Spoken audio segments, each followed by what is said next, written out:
5, 4, 3, 2, 1, 0.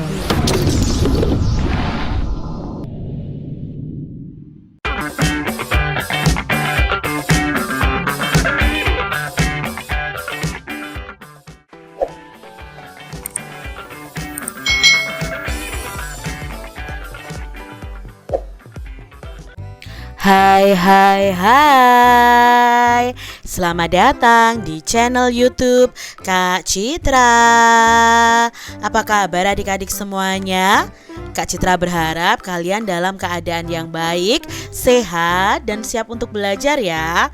Hari ini kita akan belajar bersama-sama untuk mata pelajaran tematik kelas 6. Kita belajar di tema 8, Bumiku, subtema 1, perbedaan waktu dan pengaruhnya, pembelajaran yang ketiga. Mari adik-adik kita belajar dengan penuh semangat ya. Adik-adik, Alan senang sekali karena pada hari Minggu pamannya yang tinggal di Singapura akan datang menengok dia dan keluarganya. Nah, di sini Alan dan pamannya sedang telepon ya adik-adik. "Halo Alan," kata paman. "Halo paman, apa kabar?" "Baik Alan, bagaimana dengan Alan dan keluarga?" "Baik paman, saya dengar paman akan mengunjungi kami hari Minggu depan ya," kata Alan. "Iya betul Alan, kita akan bertemu hari Minggu depan," jawab paman. "Wah, asik sekali. Ngomong-ngomong, paman sedang apa sekarang?" tanya Alan. "Kami sedang bersiap untuk makan siang Alan," jawab paman. "Wah, kami sudah selesai makan siang 1 jam yang lalu. Kami bisa makan siang biasa makan siang pukul 12 di sini." "Hahaha, iya Alan, sama. Kami juga makan siang pukul 12. Tetapi karena waktu di Singapura 1 jam lebih lambat daripada Jakarta, maka sekarang sebenarnya di Singapura juga jam 12 siang Alan." "Wah iya, saya lupa. Padahal baru kemarin belajar tentang perbedaan waktu." "Baiklah Alan, nanti kita sambung lagi pembicaraan kita. Sampai ketemu di hari Minggu," jawab paman. "Baik paman, sampai ketemu." Nah, itu tadi adik-adik percakapan Alan dengan pamannya. Paman Alan dan keluarganya ini tinggal di Singapura. Singapura ini merupakan negara tetangga kita adik-adik. Apa yang dimaksud dengan negara tetangga ya? Perhatikan peta di bawah ini adik-adik. Nah, ini adalah peta Asia Tenggara. Indonesia berada di sini adik-adik. Dan di sekitarnya itu banyak negara-negara tetangga. Di sini ada Singapura, ada Malaysia, Brunei, Timor Leste, Filipina, dan lain sebagainya. Negara tetangga adalah negara-negara yang berada di sekitar Indonesia. Nah, negara tetangga Indonesia ini berada di kawasan Asia Tenggara. Kawasan Asia Tenggara. Asia Tenggara itu terletak pada 29 derajat lintang utara dan 6 derajat lintang selatan. Berdasarkan garis lintangnya, hampir seluruh wilayah di Asia Tenggara ini berada di daerah tropis adik-adik. Secara geologis, sebagian besar wilayah Asia Tenggara dilalui rangkaian pegunungan muda Mediterania. Secara geografis, wilayah Asia Tenggara itu berada di jalur lalu lintas yang menghubungkan Samudra Pasifik dan Samudra Hindia antara Australia dan Asia. Nah, kawasan Asia Tenggara juga dilalui jalur pelayaran antara Asia Timur dan Asia Selatan. Hampir seluruh wilayah Asia Tenggara ini memiliki kesamaan, yaitu dilalui oleh pegunungan muda yang masih aktif. Kenyataan ini ditunjukkan dengan sering terjadinya gempa vulkanik dan gempa tektonik. Jadi kalau gempa vulkanik itu gempa yang diakibatkan oleh gunung berapi adik-adik. Kalau gempa tektonik itu gempa yang berasal dari dalam perut bumi. Nah, sebagian besar wilayah Asia Tenggara ini terletak di daerah tropis. Tingginya curah hujan ini juga menyebabkan kawasan Asia Tenggara banyak hutan lebatnya. Di kawasan Asia Tenggara berlaku musim penghujan dan musim kemarau karena daerah tropis hanya 2 musim adik-adik. Curah hujan yang lebat menjadikan wilayah ini subur. Salah satu daerah pertanian yang subur di Asia Tenggara adalah daerah aliran Sungai Mekong. Nah, sungai ini melintasi Tiongkok, Myanmar, Laos, Thailand, Kamboja, dan Vietnam. Itu tadi ya informasi mengenai kawasan Asia Tenggara. Perhatikan adik-adik peta Asia Tenggara berikut. Identifikasilah negara-negara yang ada di Asia Tenggara.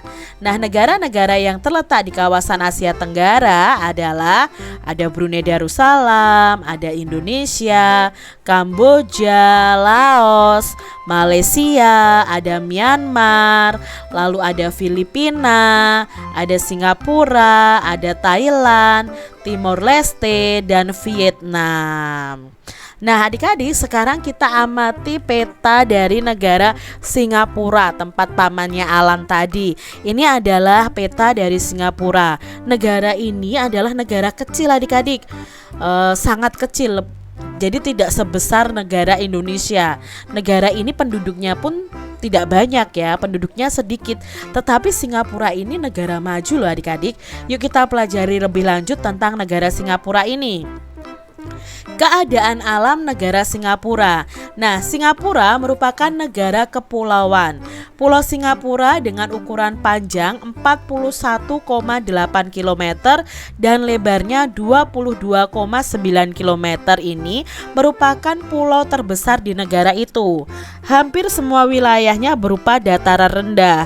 Suhu udara di Singapura ini rata-rata 26 derajat Celcius. Republik Singapura terletak 137 km di utara Khatulistiwa. Selat Johor ini memisahkan Malaysia dan Singapura. Nah, ini ada Selat Johor adik-adik, memisahkan negara Malaysia dan negara Singapura. Singapura ini merupakan negara kepulauan yang memiliki 63 pulau kecil. Pulau-pulau itu antara lain ada Pulau Tekong, Pulau Ubin, dan Pulau Sentosa. Nah, lokasi tertinggi di Singapura itu berada di Bukit Timah dengan ketinggian 163,63 meter. Cagar alam yang terkenal terletak di Bukit Timah Nature Reserve ya. Nah, ada pula Taman Botani yang terkenal dengan Singapore Botanic Garden. Ini ya, Singapore Botanic Gardennya. Nah, ini informasi mengenai negara Singapura adik-adik. Ibu kotanya adalah Singapura. Luasnya hanya 622 km persegi. Lalu kelompok etnis yang ada di sana itu kelompok Tionghoa, Melayu, dan India. Bahasa yang digunakan di Singapura adalah bahasa Melayu, bahasa Cina, bahasa Tamil, dan bahasa Inggris. Agama yang banyak di Singapura adalah agama Tao, Buddha, Islam, dan Kristen. Lalu lagu kebangsaannya adalah Majulah Singapura. Pemerintahannya republik, kepala negaranya presiden, kepala pemerintahannya adalah Perdana Menteri, dan mata uangnya adalah dolar Singapura. Jadi ini informasi mengenai negara Singapura. Paman Alan menceritakan keadaan negara Singapura. Salah satunya itu tentang kenyamanan dan kebersihannya adik-adik. Singapura ini menjadi salah satu negara paling bersih di dunia. Wow, hebat ya adik-adik ya, paling bersih di dunia. Nah, masyarakat Singapura ini sangat disiplin loh dalam menjaga kebersihan, baik lingkungan tempat tinggalnya maupun lingkungan sekitarnya. Sebagai warga yang tinggal di negara yang kecil, rakyat Singapura ini sadar bahwa lingkungannya harus dijaga. Pemerintah Singapura pun menerapkan peraturan yang sangat ketat untuk menjaga kenyamanan dan kebersihan negara tersebut. Peraturan yang ketat, kedisiplinan, dan kepedulian penduduk terhadap lingkungannya itulah yang menjadikan Singapura ini menjadi salah satu negara terbersih di dunia. Jadi di sana tuh peraturannya ketat adik-adik. Kalau kita membuang sampah saja kita akan membayar denda loh adik-adik. Jadi kalau kalian misalnya nanti bisa berlibur ke Singapura, jangan sampai kalian membuang sampah sembarangan, kalian tidak menyentor WC kalian, ya itu akan kena denda. Misalnya bungkus permen saja dendanya akan banyak adik-adik kita didendanya ya. Nah, negara Singapura. Nah, di sini ya, Singapura ini sudah menjadi negara maju dan sangat terkenal di dunia. Meskipun luas wilayahnya tidak seberapa ya, karena termasuk negara kecil, tetapi Singapura ini menjadi salah satu tujuan wisata dunia. Selain perkembangannya yang pesat, negara Singapura ini ternyata juga mendapatkan predikat negara terbersih di dunia. Rakyat dan pemerintah Singapura sangat sadar dan peduli akan kebersihan lingkungannya. Bahkan untuk menjaga kebersihannya, itu diperlakukan peraturan yang ketat untuk seluruh masyarakatnya. Dari segala lingkup tentang aturan untuk kebersihan semuanya harus ditaati. Bahkan tidak menyiram toilet saja akan dikenakan denda yang sangat tinggi adik-adik. Dari informasi yang kamu dapatkan tentang Singapura tadi, mari kita jawab pertanyaan-pertanyaan di bawah ini adik-adik. Yang pertama, tuliskan hal-hal positif yang dapat kita contoh dari negara Singapura ini. Nah, hal-hal positifnya yang pertama, Singapura ini negara kecil namun menjadi negara yang maju. Singapura ini menjadi negara salah satu tujuan wisata dunia. Singapura ini menjadi negara terbersih di dunia dan warga Singapura ini sangat patuh terhadap peraturan. Singapura ini merupakan negara dengan aturan yang sangat ketat. Ya, itu tadi hal-hal positif yang bisa kita contoh dari negara Singapura. Lalu yang kedua, menurutmu mungkinkah negara Indonesia ini menjadi salah satu negara terbersih di dunia seperti Singapura? Nah, menurut saya ya, bisa saja adik-adik Indonesia itu menjadi salah satu negara terbersih di dunia. Tetapi di sini untuk menuju ke predikat negara yang terbersih, itu masyarakatnya harus sadar akan kebersihan, peduli akan kebersihan. Tapi nyatanya sampai saat ini Indonesia itu warganya juga banyak yang membuang sampah sembarangan, bahkan membuang sampah di sungai. Nah, itu adik-adik ya, makanya kita harus belajar dari negara Singapura tentang menjaga kebersihannya. Apa yang harus dilakukan oleh masyarakat dan pemerintah Indonesia untuk mencapai tujuan seperti mendapatkan predikat kota terbersih ya adik-adik ya, seperti Singapura tadi. Nah, yang pertama yang harus dilakukan adalah tingkat kesadaran warga Indonesia harus terus ditingkatkan. Yang kedua, tingkat pendidikan warga negaranya juga harus terus ditingkatkan adik-adik. Pemerintah juga harus bisa membuat aturan yang ketat. Pemerintah juga harus adil dalam hukum, jadi tidak tebang pilih adik-adik. Pemerintah juga harus menyediakan fasilitas-fasilitas umum yang memadai. Warga Indonesia harus turut serta berperan aktif dalam menjaga fasilitas umum yang disediakan oleh pemerintah. Jadi ini hal-hal yang harus dilakukan adik-adik untuk mencapai tujuan Indonesia bisa menjadi kota terbersih di dunia juga. Nah, menurutmu apakah kebersihan negara Singapura merupakan hasil kerjasama pemerintah dan warga negaranya? Ya tentu adik-adik ya, ini kebersihan Singapura ini merupakan hasil kerjasama antara pemerintah dan warganya. Warga negara Singapura itu mendukung program pemerintah dan pemerintah Singapura juga membuat aturan yang bermanfaat serta menyediakan fasilitas-fasilitas yang diperlukan oleh masyarakatnya. Nah, pemerintah Singapura itu membuat peraturan yang ketat untuk seluruh masyarakat yang tinggal di negara tersebut. Setiap warga negara berkewajiban untuk menjaga lingkungannya sehingga setiap warganya dapat hidup di lingkungan yang baik dan sehat. Sebagai warga negara Indonesia, kita juga memiliki kewajiban loh untuk menjaga lingkungan hidup agar tetap baik dan sehat. Nah, kewajiban adalah sesuatu yang harus kita lakukan. Menjaga lingkungan merupakan kewajiban yang harus ditunaikan oleh setiap anggota masyarakat tanpa membedakan umur, jenis kelamin, ataupun status sosial. Kewajiban menjaga lingkungan itu dapat dimulai dari keluarga. Keluarga adalah komunitas masyarakat yang paling kecil adik-adik. Keberhasilan kita dalam melaksanakan kewajiban di lingkungan keluarga akan menentukan keberhasilan kita dalam melaksanakan kewajiban di lingkungan yang lebih besar. Nah adik-adik, apa kewajibanmu sebagai anggota keluarga? Coba bandingkan kewajibanmu dengan kewajiban temanmu di keluarganya. Mungkin ada kewajiban yang sama dan mungkin ada kewajiban yang berbeda adik-adik. Apakah sama, apakah berbeda? Ya itu tadi ya, mungkin ada yang sama, ada yang berbeda. Setiap anggota keluarga itu memiliki kewajiban berbeda dalam kehidupan sehari-hari.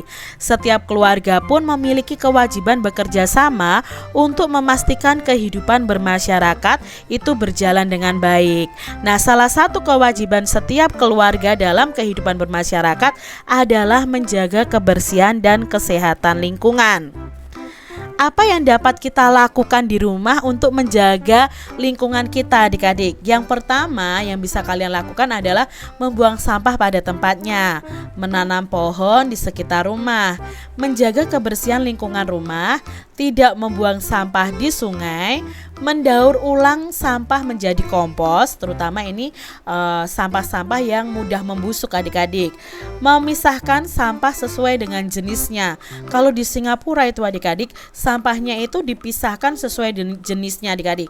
Jadi ada sampah untuk botol, lalu sampah untuk botol saja dipisahkan lagi. Ada yang botol plastik, ada yang botol kaca. Lalu untuk yang bahan-bahan yang lain itu dipisahkan adik-adik. Sedangkan di Indonesia kan masih dicampur ya. Nah, melakukan gotong royong membersihkan rumah, tidak membuang limbah ke sungai, menutup saluran pembuangan air, dan sosialisasi mengenai pentingnya menjaga kebersihan. Jadi ini yang bisa kalian lakukan untuk menjaga lingkungan kalian tetap bersih, asri, dan indah.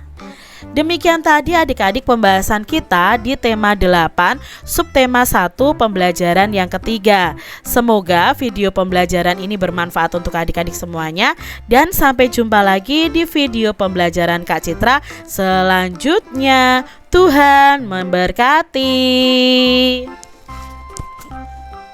Jangan lupa tekan tombol subscribe, lalu tekan loncengnya, tekan juga tombol like, lalu share ke media sosial kalian.